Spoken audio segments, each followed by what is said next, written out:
Okay, coming down from Vivid Walk, you make a turn, head west towards Vow again, by Vow, called the Poem Booth. So there are three booths here, I think, and we'll make some poetry. We shall see.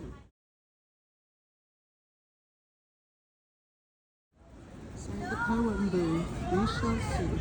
And so there's a person there making so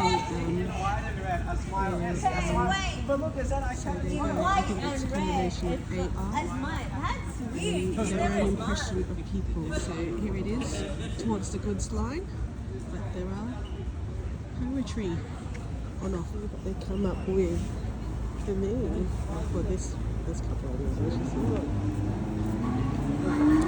Silence. Okay.